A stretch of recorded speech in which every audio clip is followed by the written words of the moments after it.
Omicron के खतरे के बीच कोरोना एक बार फिर तेज रफ्तार के साथ देश भर में फैल रहा है। दिल्ली, मुंबई के साथ ही बंगाल समेत दूसरे राज्यों में भी संक्रमितों की संख्या अब बढ़ने लगी है। एक दिन में कोरोना वायरस के मामलों में 22.5% का उछाल देखा गया है। पिछले 24 घंटे में 33,750 नए मामले दर्ज किए गए। साथ ही देश में कोरोना संक्रमण के कुल मामलों की संख्या अब बढ़कर 3,49,22,882 हो गई है। एक्टिव केस की संख्या 1,45,582 है। वहीं पिछले 24 घंटे में 10,846 लोगों ने कोरोना वायरस को मात दी, जिसके बाद कोरोना से ठीक होने वाले लोगों की संख्या 3,42,95,407 है। देश में रिकवरी रेट 98.20% है। कोरोना से मौत की बात करें तो पिछले 24 घंटे में 123 लोगों की मौत हुई है। अब तक कोरोना से जान गंवाने वालों की कुल संख्या 4,81,893 है। देश में रिकॉर्ड 145 करोड़ से ज्यादा वैक्सीनेशन किया जा चुका है।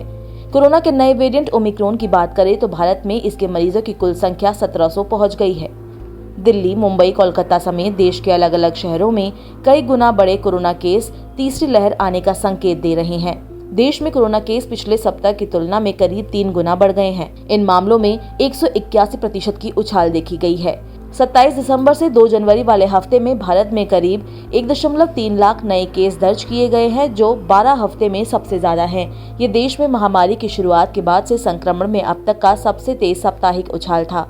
कोरोना महामारी की तीसरी लहर के गहराते खतरे के बीच किशोरों को आज से टीकाकरण भी शुरू किया जा रहा है। सबसे पहले 15 से 18 वर्ष आयु वर्ग के बच्चों को टीका लगाए जाएंगे। इस आयु वर्ग के लिए सिर्फ भारत बायोटेक की कोवैक्सीन को मंजूरी दी गई है। कंपनी ने दावा किया था कि बच्चों पर उसकी वैक्सीन वयस्कों की तुलना में ज्यादा प्रभावी पाई गई है।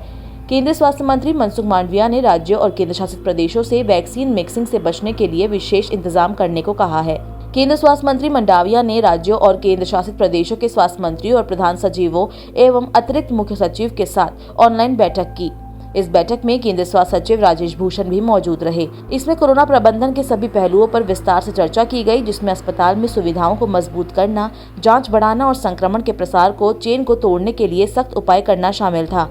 कोरोना से बचाव के नियमों के अनुपालन पर भी विशेष जोर दिया गया। देश में जिस तेजी से कोरोना के मामलों में उछाल देखा जा रहा है, उससे यही लग रहा है कि कहीं तीसरी लहर दस्तक न दे दे। लोगों से लगातार अपील की जा रही है कि बिना वजह घर से बाहर न निकले। जब भी घर से बाहर निकले, मास्क पहनकर निकले और सोशल डिस्टेंसिंग को हमेशा ध्यान में रखें।